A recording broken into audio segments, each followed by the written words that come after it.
Hey there, I'm Jack Droppers. Welcome to Craft Talk. Today we are going to talk about music and basketball and why both of them require you to touch people. Oh,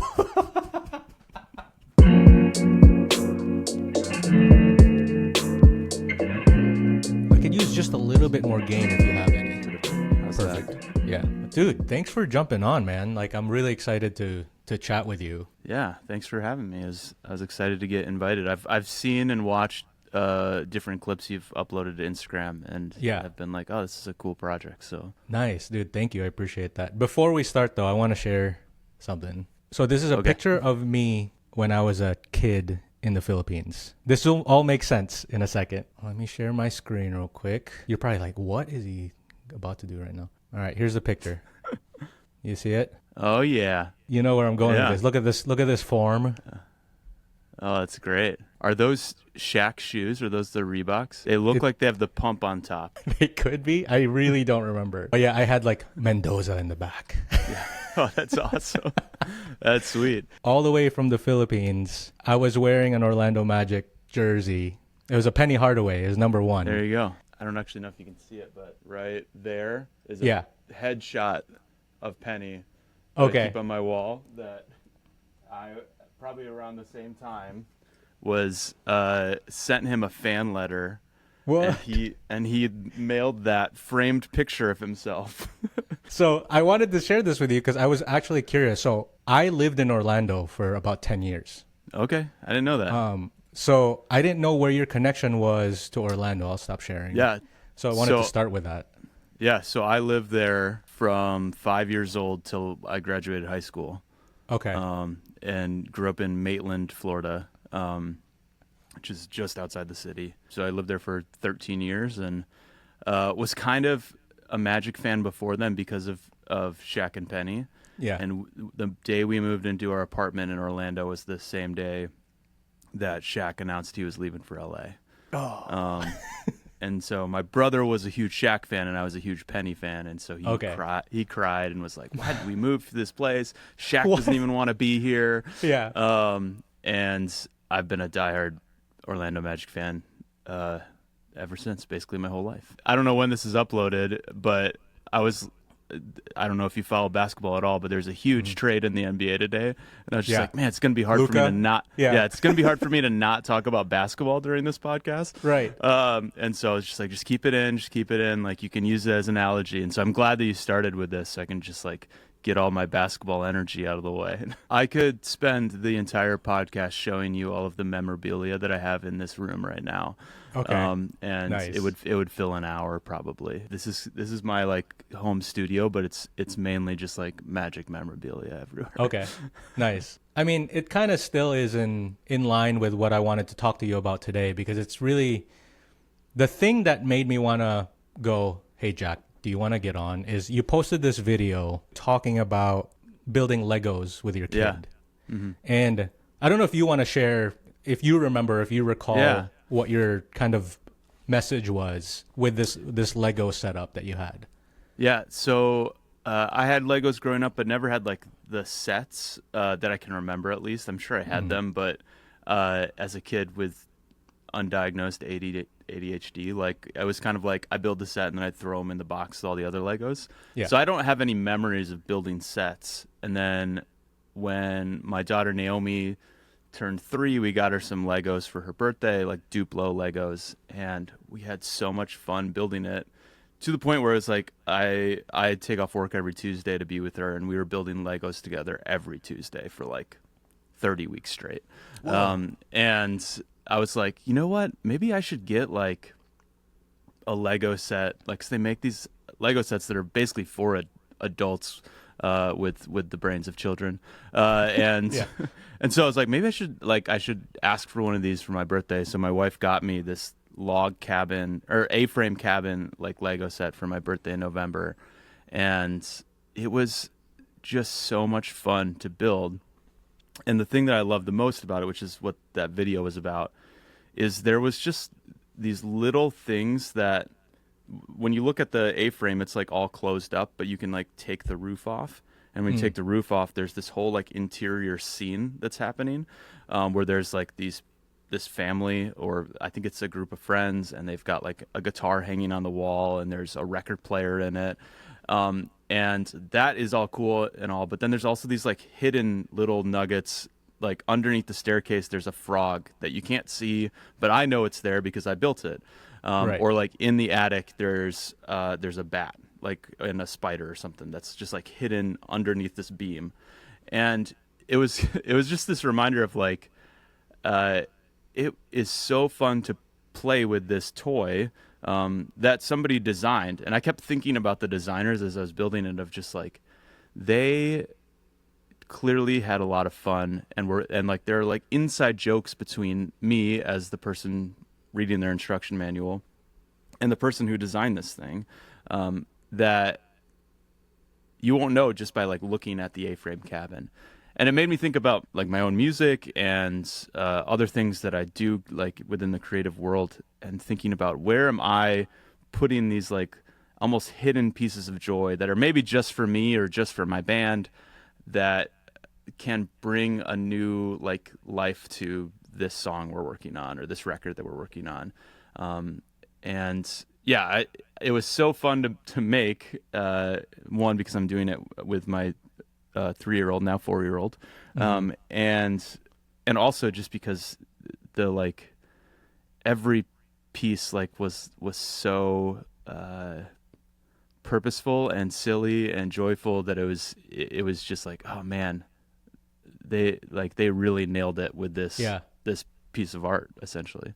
Right. Yeah. It's like you appreciate those little things that, I think what you were saying was like, it wasn't really necessary, but they did it anyways. And when you think about like Lego being like the huge company that it is, you wonder what those conversations are in the boardroom, right? You're just like, do we add the frog in there? But like somebody decided creatively, somebody's going to take joy in this. So that's like, I appreciate that. That's nice. Yeah. And there's so, I mean, Legos is like this huge company, and these sets are not cheap anymore. I don't know if they ever were cheap, but they're definitely not cheap now. Yeah. And so it would be easy to be like, man, these greedy companies, it's like, I'm just buying a bunch of plastic. And yet, like, instead of choosing to be like merely like motivated by how the money or the bottom line, there's clearly this motivation of the designers to say like, let's make this as fun as possible for the person using it. Versus like, let's make the most money possible, or let's really capitalize on, you know, whatever interest they might have, particularly for like these sets. I mean, I don't know if that's the same way with the Star Wars sets or whatnot, but with this set, it felt like, wow, they cared about my experience building it, not just how it would look when it's finished. Yeah. And I'm not super familiar with sets, but interestingly enough, like this past holiday, my wife and I got like a Harry Potter Lego set. That we were like, oh, this would be fun to do together. We have a hard time with jigsaw puzzles because sometimes it's just a little too stressful in that like, oh, there's just too much resistance there. But we wanted to like tinker. So we got this Hedwig. I don't know if you're familiar with Harry Potter, but the owl. And so we were building it, and we were going through the instructions, and we were building Hedwig's head. And you kind of have to build from the inside out, like you're building or whatever. And we noticed, I don't know if this was more for ease of like being able to instruct us how to build it, but on the inside there was this one red piece. Yeah. And I don't know if maybe you're more familiar with Lego kits, but like this one red piece was hidden in the center of the head. And I'm like, why did they make that red piece? It was just like one red piece. Yeah. And I'd like to think creatively they were just like, that's his brain, or that's her brain. Yeah. But I don't know. I don't know if it was just to make it easier on the instructions, or I have no idea. I'm like very new to the world of Legos, and it's mainly because when you have a child, it feels like a permission slip to buy toys. Right. And so, but yeah, there are like those little pieces. Even Naomi, my daughter's birthday was yesterday, and my niece and nephew got her some Lego kits that we're like building now, and it's like a dog. that's like kind of a robot dog. Mm-hmm. But yeah, there are these like random, like, why did they make this blue, or why did they make that, these different colored pieces? Mm-hmm. And I think it's gotta be because it's fun to Yeah. put a red piece in there versus like you can do all white. It's it's a snow out, like Right. it's gonna be all white, to like add these like little pieces that Yeah. um that is And for the person building it. I would probably argue it's probably better that there's no clear answer, because Yeah, I think that's the point of that play is like, oh, it's her brain. yeah. It's Hedwig's brain. Or it's the tongue or something like that they just decided to make red. Yeah, and so that story that you shared really made me go, oh my gosh, this is exactly how I want to view creativity. I like connecting those dots. And I think the way you think about it is exactly how people should be thinking about life in general. Yeah. In how you incorporate the little things to make life more magical. I'm connecting that to your Orlando Magic's memorabilia that Yeah. you were talking about. Like, you can talk about it for hours. How does that connect to your music? So you're a singer-songwriter, you have a band. What are those little things that you're incorporating into your music or your process? Yeah, when it's thinking interesting about that you brought up basketball, because I think about this quite a bit. I'm looking Yeah. around. I used to have this cover from Sports Illustrated that I cut out in college and like had it on my wall in my dorm. That was the study that Sports Illustrated did about the amount of physical touch that teams have with each other, like with their teammates, and winning. And there was like a correlation between teams that high-fived more won more, or teams that chest bumped or whatever. Like obviously there's like this correlation of like if you're making a lot of baskets, you're gonna high-five more versus if you're missing a lot. Sure. And you see this like over and over again with teams that just like clearly love playing with one another, that those are the teams that win multiple championships, or not even championships, like multiple seasons where they're winning a lot, versus the teams that they're all super talented, but they just hate playing with each other. And in today's NBA, they demand a trade, or they leave that situation. And I think about that with music. Of one of my goals, at least definitely in the past 4 or 5 years, is how do I just keep making music with these people that I really love being around? And how do we cultivate those relationships as much as our songwriting craft, as much as like our stage presence, or as much as getting gigs or writing the next song? Like, how do we cultivate those relationships? When we love and trust one another, it's naturally going to overflow into the way that we make music together. And I don't do a ton of high-fiving on stage, but it's made me think about like, what is my physical relationship with my band when we're performing? Like, how do I interact with them? Is it like we're 6 strangers who just met and we're playing these songs that are personal to me, but nobody else in the band cares about them? Or are we in this together? And I really want to emphasize both to my band, to let them know that like how much I appreciate and care about them, and to like the people who listen to our music, that like we do this because like we love each other and we love making music together. And especially in a world where music, at least like monetarily, has been devalued, you have to have a reason to love to do it. If you're not gonna be at the top of the charts, which we probably will never be, you have to love it in order to continue to do it. And you have to love the people that you do it with. And so the benefit, I think, of that, the sports analogy, is that what it looks like to win maybe has more to do with like the camaraderie of our team, of our band. And even though I made what I would call stupid decision with hindsight of naming the band my name and the best intentions, is that I am more of the center focused, even though to me it has always felt like a band. Right. It's never felt like me and my backing band, even though that's the way the name has been. It's always felt like we are a band that, like, when the 6 of us are playing together, it's just a different type of magic than if it's just me, or it's just me and one of them. Like, the 6 of us together, like, create something that I cannot create on my own. How long have you Like, how long has the core been together? It's been like 8.5, 9 years now that Wow. this every recorded project is the six of us essentially. The band is basically my only friends that I see consistently. It's a gift that they're all still in it, and I've thought at various different seasons that this might be the last record that so and so is on because Yeah. I feel like their life is getting a little chaotic and a little busy, and everyone keeps coming back, which is Yeah. it's been a gift. And I think it's a testament to the relationship that you've Yeah. built. People enjoy doing it together, Mm-hmm. which creates the longevity. Not it wasn't necessarily maybe the music or the writing or whatever. Yeah.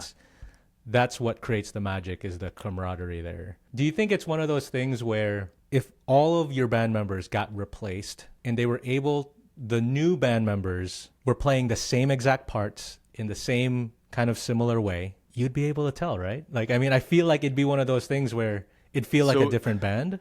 yeah, Or, I want to figure out how to say this well. Lately, I've had to do a lot of like I have a full bench for the best intentions because basketball reference. yeah, because Garrett, Laura, and Josh are all in a band called Fabies together. And they're booking a lot of shows, and they actually have the capacity to like make it whatever that means these days. And so knowing that their availability is less, and then Devin, who plays lead guitar, has 3 kids and is a nurse practitioner, and so I know that I have to have a deep bench in order to say yes to shows without having everyone give me like a write it in pen yes. Yeah. I think about like my mom makes a really good stromboli. This is like a dish that she would make, and it's what I would ask for my birthday every year. And if I go to a restaurant and it's like a 5-star restaurant with like the best Italian food in the world, and I order stromboli, it can still taste really good, but I'd rather have my mom's stromboli because like that's what I grew up. That's what I love. There's a memory in that taste, and so like it feels like that with the band. Like there is like this home feel where I feel more at ease with myself, and therefore I can throw myself into the performance. Yeah. When it's the familiarity, and when I think about the physical touch, like I love the folks that have come in and subbed, but like sometimes I'll like lay down on Josh's drums and start kissing on his neck just to like remind him that like we're in this together, and he hates Yeah. it, and I think he loves it. And I don't want to do that with somebody who I'm like, I don't really know you that well. Right. Or like I feel like we have a song that I hit Devin's guitar on, and it's like the stage gimmick of that song, which we don't play all that often. It's an older cut.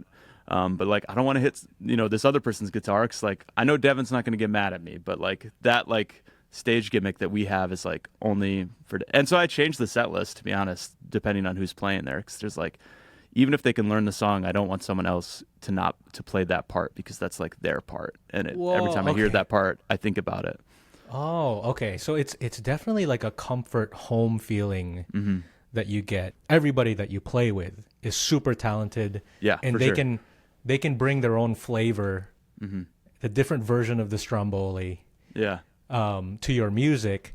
I guess how do you create the magical moments when you don't have the core group still? Because ultimately you're still trying to express the best version of your music, right? Yeah. Even when Yeah. you don't have the full comfort of home, Mm-hmm. how do you do that with other members?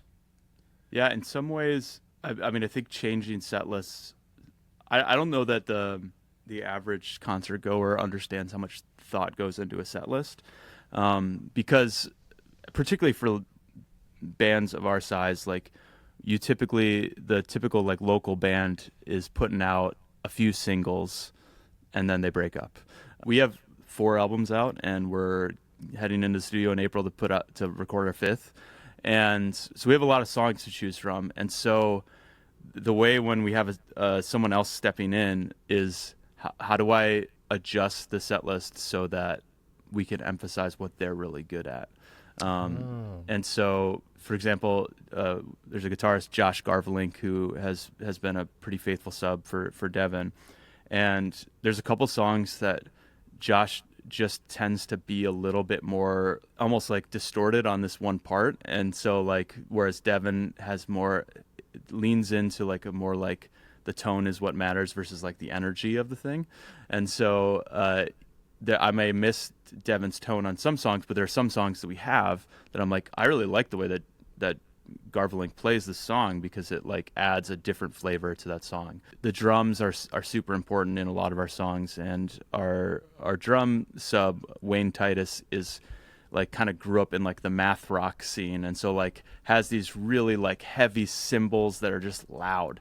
And so whenever he plays with us, I'm like, I want to pick the songs that are going to sound good super loud, and because I want to pick the songs that go with him. So whenever we do set lists, we're thinking about who's in the band and how do we fit around those needs. And two, like what room are we playing? Because there's some rooms where like you just benefit from having that sound versus a different sound. I feel like I already know what you're going to say, but it's interesting, or what I'm observing is that although you don't claim like, so your band name is Jackdroppers and the Best Intentions, right? Someone from the outside would be like, oh, this is your band. It doesn't seem like I want the guitar parts to sound exactly like this every single time. It seems like you're allowing the band members to be their own musician, to contribute to the experience. Is that how you've always viewed it? A lot of it is my own limitations, to be honest. I don't want to sell myself short. There are some things that I'm really good at, and there are some things that if I always got my way would not be the best. And so when we head into the studio or we're writing a song together, I will sometimes come with a fully tracked out song, and it will have drum parts, it'll have keys parts, it'll have bass parts, it'll have 2 guitar parts. Often when I like make a full song, it'll have way too many strings or mellotron or trumpet parts, and all the layers. When I bring those songs to the band, you can tell they glaze over, and only twice have I done that, and they've been like, we should do this as written. And most of the time it's I bring them a half-formed idea because I know the song is going to be better if I don't give them a finished product, because I'm inviting them into the writing process. And so some of my favorite guitar parts that Devin has written were just us playing a song and him being like, I think I know what I want to do, and then taking it away. I think of like some of my favorite like vocal harmonies things that we have, and it's usually me saying like, I want there to be a 4-part harmony here. Laura, can you tell us what to do? And Okay. she will map it out.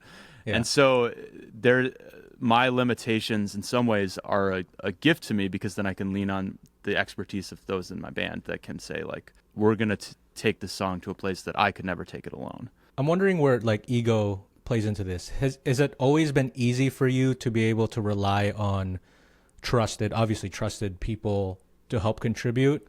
Or, as the songwriter, sometimes creatives have this like, I imagine it this exact way. Like, where does your ego balance come into play there? That's a good question. I mean, there's a lot of ego at play in making rock and roll music. Yeah. Probably too much on my end. I think that there is some trust built in those relationships, and I know there's only been a few times where I like really pushed, like I want it to sound like this versus what was coming out. And I don't know that the songs are any better because I pushed for that. There's just something about inviting someone else into something to create it with you that almost always creates something that is more full, like fully realized, and I need them to make it into a song versus a demo. And as soon as like I invite other people into that, it becomes more of like, oh, this is a real thing. It's not just like this sketch that I have. And so much of my like writing time is spent making these demos, making sketches that I can then give to a producer, give to my band, and say, let's make this into something that sounds like us and something that feels like I want to listen to that. I want to play that over and over again. Because if it just sounds like me, then it might be good for me to listen to over and over again. But is the band going to want to play this over and over again? And like, am I gonna find the hidden joys that they put in there. We have a song called Florida Man that I had written this whole song to, and at the end I was like, I feel like there should be a guitar solo of something here. And it's one of my favorite songs, not because the song or the lyric is like that great, even though it's one of my favorite lyrics that we've done, but it's this solo that Devin has at the end where he had just gotten a B bender, which is like a Telecaster where as you lower the strap down, it bends the B string. And it's this very like country western sounding thing, and he plays it on the final note of that guitar solo. And every time I think I would have never been able to come up with that, one, because I didn't even know that guitar existed before he showed up to a rehearsal with it. Yeah. And two, I can't help but like just like stare at him while he plays it when we play the song live, because it's like, oh, it's so like magical, and so like it's such a special moment in our sets when that song makes it in a set. I want to be in the audience watching Devin do this solo. I love that. Kind of going back to the little things like in the Legos, you have like multiple of those in each song. I imagine. Are you intentionally doing that, or like say that guitar solo thing that you're talking about? Is it a stumble upon type of situation, or is it like I visualize that, or I hear this in my head that this is that special little thing that I'm going to add? It's a little bit of both. I feel like in some ways, particularly in our last two records, it's been more peeling back of like what really matters. I've been writing more on my own and then bringing something to the band versus us, like me saying like, I've got this kind of half baked idea that we can like rehearse together. Yeah. We're writing a lot more in studio now than we are like in a practice room. Okay. And so there are some times where I'm like, I really want this hidden thing to like the general public, or like to even to like the fan who's been following us for the last three records, to like maybe they don't catch that at first. And so sometimes it's on purpose, but often it's kind of like, we really need something here. And I ask the band what they want, or like, what do you think we could add there? Because everyone in our band has written their own music at some point, or written it for multiple instruments. They can kind of jump in and be like, what if we did this? What if we tried like a harmony here? What if we did a call and response? And so it's kind of like in that camaraderie that we come up with something that is like that little nugget of joy in there. The title track of our last record, Scooter, is about when I was like 5 years old. I fell and my teeth went through my lip, and I had to get stitches on the bottom of my lip at the same time that we moved to Florida, and at the same time that my mom got really sick. And it was just this season of the loss of innocence, and like that kind of marks the beginning of that season for me, of like, not that as a 5-year-old I was thinking like I was coming to terms with my own mortality. Sure. But as an adult, like looking back, it's like, oh yeah, there a lot of things changed in my life at that point, and I like in some ways had to deal with like the physical pain of my teeth going through my lip, and also like these stressors in my life. So that song in some ways was an invitation for me to think about like, I'm still alive. What am I going to do with the fact that I'm still alive? Wow. And I wanted the chorus of that song to be, like most choruses, wanted it to be more higher energy than the verse. And the verse is kind of telling the story, and the chorus wasn't necessarily higher like in my range. And so I was like, how can we like bridge the gap between this verse and this chorus without having to write a pre-chorus? Because I don't know that I've ever written a pre-chorus I was happy with. And so what we did is we had another song from our last record called Welcome to the Party, which was about that I'd written for my daughter before she was born, essentially inviting her into life and viewing like that it's a joy to be alive. It's a gift that we get despite the circumstances, but despite how horrible the world can be, it's still a gift to be alive. Yeah. And I was like, these two songs are different sides of the same coin, in that this is a song telling me that same message of like, it's a good thing that you're still alive. And as somebody who has struggled with depression and ideation of different sorts, like I wanted to say that back to myself. Mm-hmm. And so to bridge that verse to the chorus, I sampled our song Welcome to the Party to bring that in. So there's, at the beginning of Welcome to the Party, there's this 3-part harmony with me, Garrett, and Laura, where we're all just going, ah, and it's like this raising note. And it happened to be that Welcome to the Party is in F sharp and Scooter is in B. And so it kind of works. And so you'll hear, if you listen to both the songs back to back, that as you enter into each chorus, the intro to Welcome to the Party plays. And so that's like this little hidden note that like when we play that song live, it's really hard to do that live. But in the recording, these are two songs that are welcoming somebody into the reality that they are alive, and that is a gift. Yeah. And one is for my daughter, and the other is for myself or my younger self. The way that they're bridged together is just this 4-bar that happens. That's so special. Wow. Like that's the frog. Yeah, that's the frog hidden under the floorboards. Like that is Yeah. the little nugget of joy. When I listen to that song, I don't think I've ever actually said this publicly. So like it's up until this point, it's been just for me. Like that connection is just for me, so that when we play it, I'm reminded it's a gift. I'm still alive. Yeah. And that's the ultimate, like, most important thing as an artist is the things that you leave for you. Yeah. I think sure. you're giving a lot to people. You're expressing yourself, but there's a magic with those little things that you leave for yourself. I mean, I appreciate you sharing that. Now the world knows. Yeah, but, now they know. Yeah, but it's a cool. This reminds me. If you're familiar with Daft Punk's Random Access Memories record, they have this song called Giorgio. Giorgio Moroder, I think is how you pronounce it. He's kind of known as like one of the pioneers of synth, like the synthesizer. And the song itself has Daft Punk's music, and on top of it is Giorgio narrating his life. And I was watching this YouTube video where they were interviewing Giorgio Moroder, and he was telling this story where when they were in the recording studio recording him narrate his voice, talking about his life, say, I don't remember the decade, but say like the 70s or the 60s or something like that, that portion of his life, the engineer changes the microphone to a microphone that's from that decade. Yeah. And then timeline moves on, they go to like the 70s microphone, the 80s microphone, and then to like current day or future, they do like the newest microphone that they could find. Yeah. And Giorgio was like, why are you guys doing this? You're not going to be able to tell the difference when I'm talking on this narration because you're recording it in high quality, you get the right gain structure or whatever. And I don't know if it was Daft Punk themselves or the engineer. They were like, yeah, but they'll know. Yeah.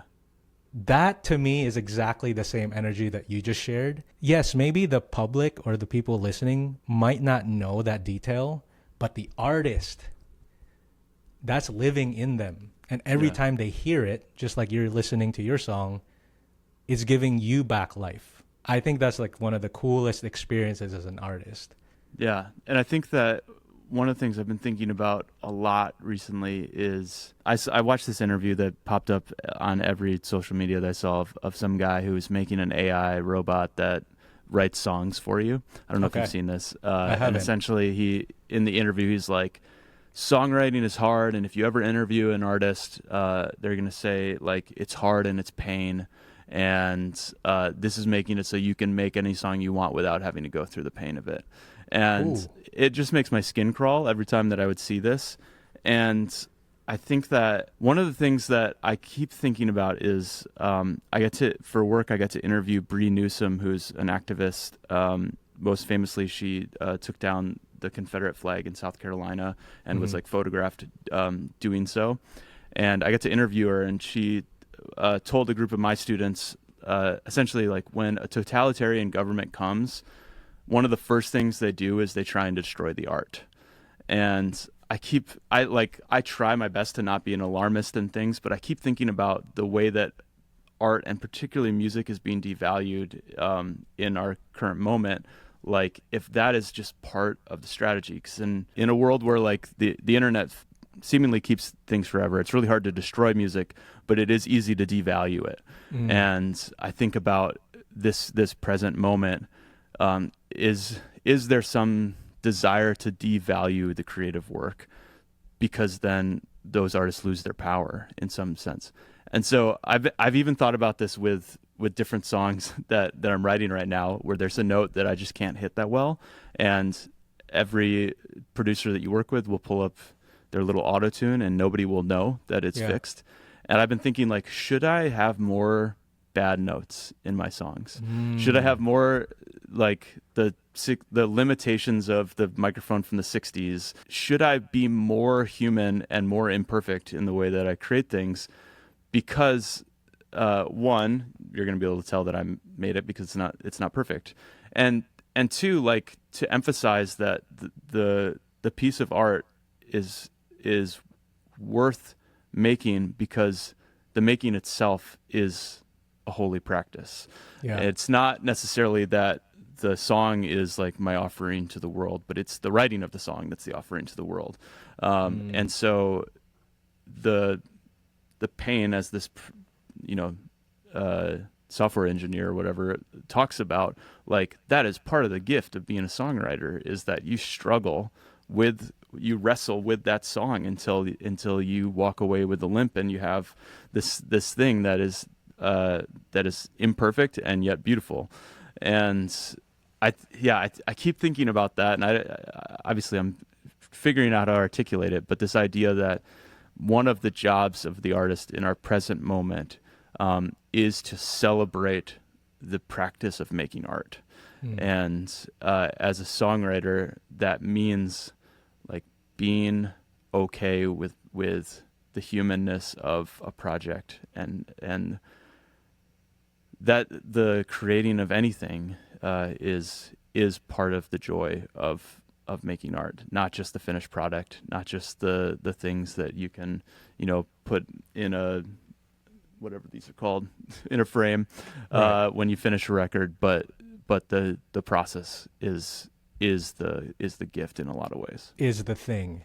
Yeah. Yeah. And in the same way, like, when we play those songs live, it's a different experience than the record. And so it's almost like we're, in our remembering or reflecting upon what we had written 7 years ago, we are rediscovering the song in a new way in front of audiences every time.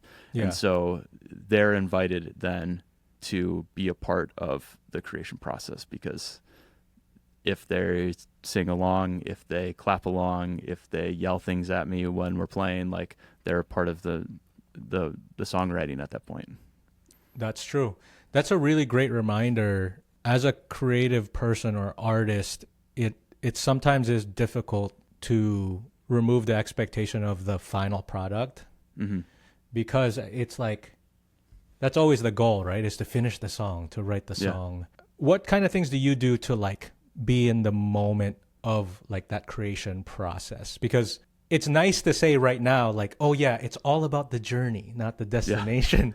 But, like, sometimes it's really painful to just be, like, sitting there not knowing how to get this transition right, or how to say something exactly the way you want to say it. I wish I could feel myself more in the moment of, like, I'm doing the thing right now. Like, what we're doing right now, even though I have to edit it later or I have to figure something out later, what we're doing right now is part of the creative act. That's a great question. I don't think you know it when you're there. I think this is like the worst quote, but I think about there's a scene in The Office where Andy Bernard says, yes, "I really go wish for it." you knew it was the glory days when you're in the glory days." On our third record, the title, or the first track of that record, is called "The Glory Days Are Now." Whether you realize it or not, you're in your finest moment in this moment, and tomorrow when you get there, like, it'll be another of your glory days. To be honest, I think parenting has changed a lot of this, because I don't have enough time in my life right now, and I certainly don't have nearly as much time, sitting with a guitar or sitting behind a piano and writing something. And so when I have those times, if I don't have a due date for whatever I'm working on, it's like, oh, this is a gift. Like, I want to, like, write. I want to work on this thing. Yeah. Sometimes when I have a due date, it can be really stressful, because I'm like, oh crap, like, we're going to the studio next weekend and I do not have a second verse, and I just have to figure it out, and, like, it'll be what it is. There's a song on our third record that I remember we were in the studio and I couldn't sleep because I knew it wasn't finished, but we had, like, recorded the drums and the bass to it or something like that. Mm. And I like woke up at 3 a.m. and was just like, it needs a third verse. I know everyone's going to hate this because it's already too long, but it needs a third verse in order to finish the song. I like remember just being like, I need to fall asleep, but I can't stop thinking about what's the third verse going to be. And so like I'm sitting on my iPhone in the dark in this bunk bed in the studio, like just typing away like lines after line. When you're in those moments of stress, like as somebody who's like a serial procrastinator, that's where I do some of my better work, is in those moments of stress. But then when I have these like free ideas that just come or just hit me, it's also like okay, I got to chase this down, I got to figure this out. That's one of the most fun things to do as an artist. Is I know there are people who have the luxury of studio time or whatnot, and they get to clock in and clock out and show up at 10 a.m. and have 5 hours to be like, all right, I'm going to write music today.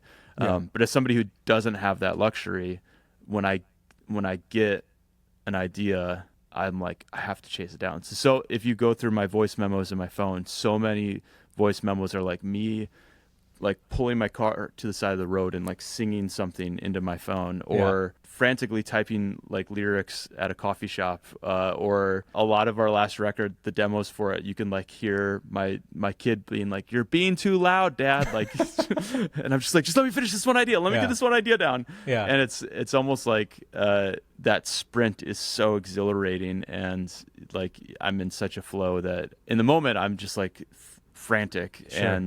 But then afterwards it's like, oh man, I love that. Like if I could have the feeling all the time, that'd be awesome. I probably wouldn't finish anything if it was just that, because then eventually like the part of me that like actually has to edit and manage things has to show up and be like, all right, I'm gonna take over, and you say the word heart twice in verse 1, and like you should not do that. And so it's like different parts of me are invited to play with the song at different points, and so like that like flow state like energy is kind of this more like kid on a playground, or like kid in a sandbox, that where it's just like tearing through things and like the ideas are flying everywhere. And then like Jack, who likes to wear sweaters, has to show up and say like, all right, how can we organize like this creative mess that you've made into something that's palatable for everyone else? Right. And it's almost like the dance between those parts of me is how I make music. And then I invite the band in, and they play their role as well into that dance. And the song that we enjoy playing live the most from our last record was one that I showed up to the studio and I had a voice memo of me in my car just going, all right, hoo, ha, hoo, hoo, ha. And I was like, can we do this? Can we figure out what key this is in? And everyone's looking at me like, what the heck is this, man? Like this means nothing to us. There's no key. This is just you yelling into your phone like while you're looking for a parking spot. Yeah. And this is just you on the treadmill. Because I like captured this energy there. I was like, I think it might be an A. We can figure something out. And like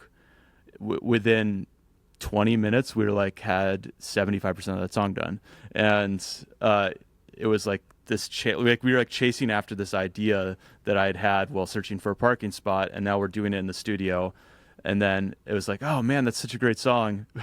And then we didn't finish it for 2 years. We had chased down this idea and had sprinted after it, and then it was like there needs to be something at the end here, and it needs to be a guitar solo, and I want it to sound like this I'm trying to describe this to everyone in the band in my head, and no one is getting what I'm trying to say. And I'm just like, this is like the worst thing as somebody who's like working with other people, is when you're just like yelling sounds at people.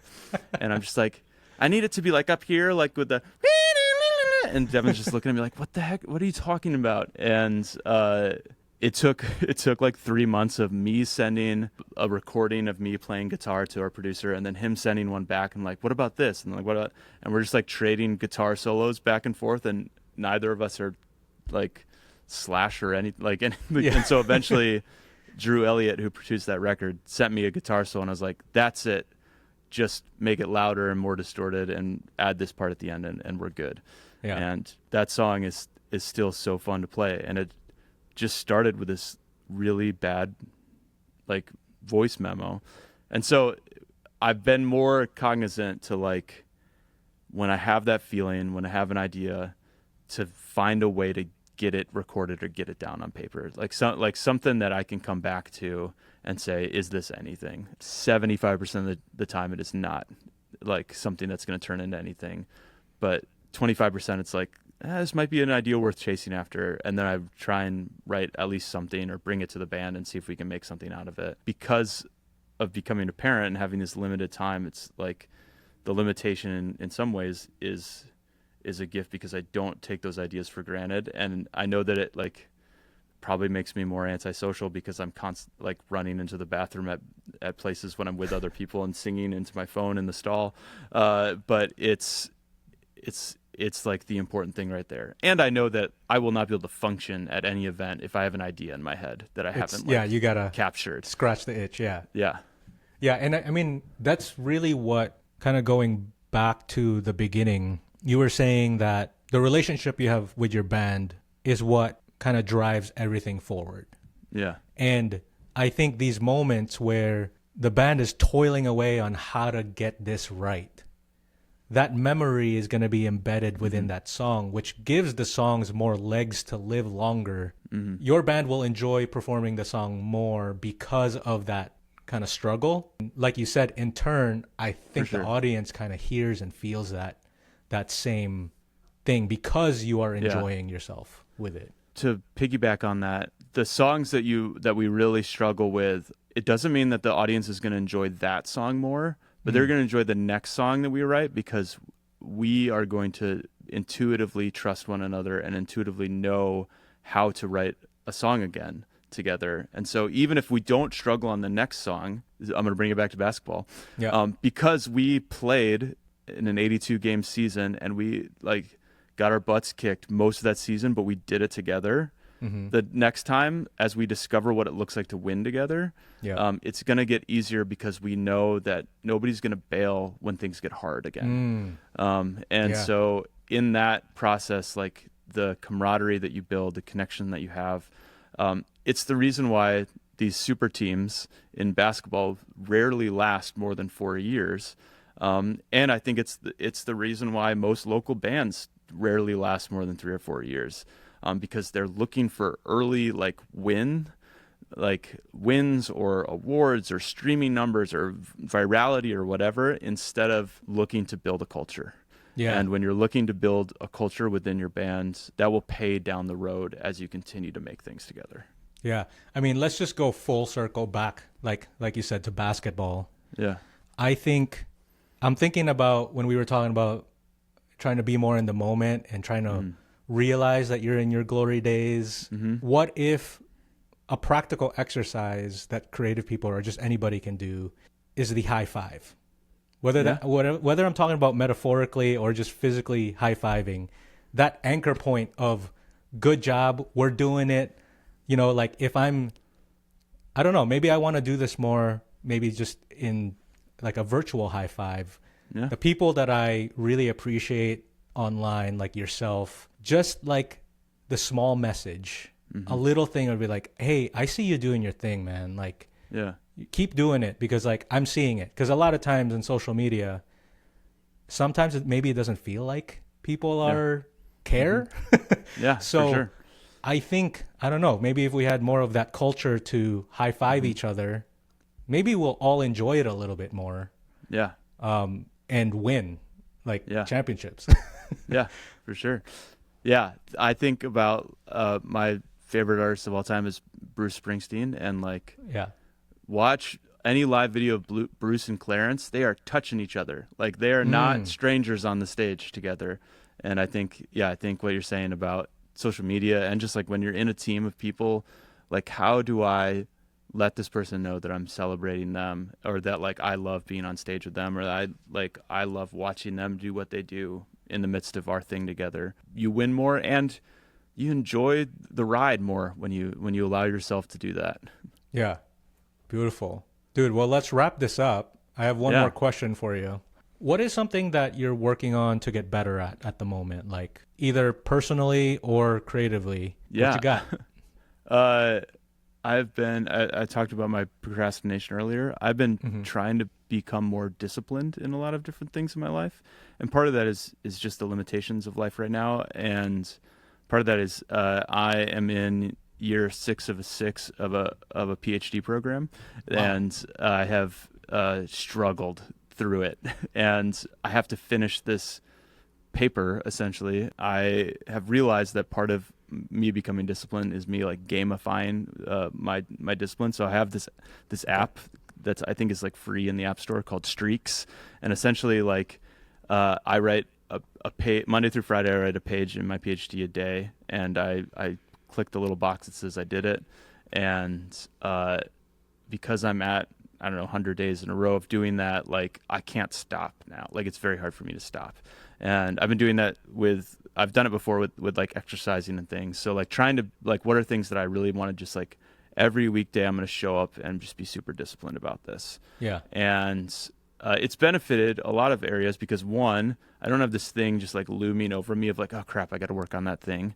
Or like, and so there's not like this dark cloud, because when you do the work that you have to do, like, it's just easier when you're not doing the work to be able to enjoy that. And so like that has been good. And like I'm moving toward this goal. And so with that, and we have this record that we're going to go record in April. I've been just trying to be disciplined in that, to just write a ton of songs versus really have finished songs or songs that I know are going to be great, and trying to be more disciplined to like create like a quantity of songs that then I can give to someone else and say, can you help me figure out which of these are like worthwhile? Whereas before, like we would head into the studio and I'd be like, I know the 9 songs that are going to be on this record, or I know eight of the 9.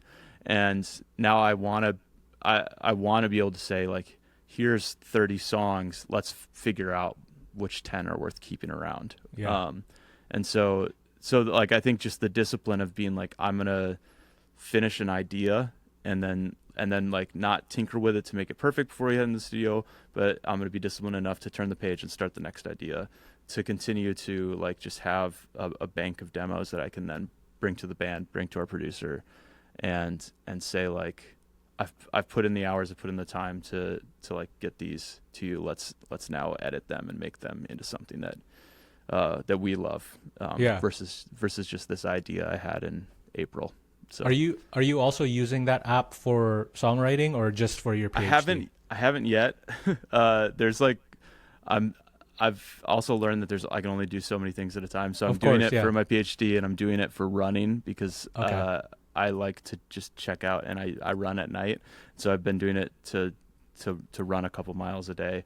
And so, but my goal is that to add in some sort of songwriting, and unfortunately it'll probably happen after the record is almost done.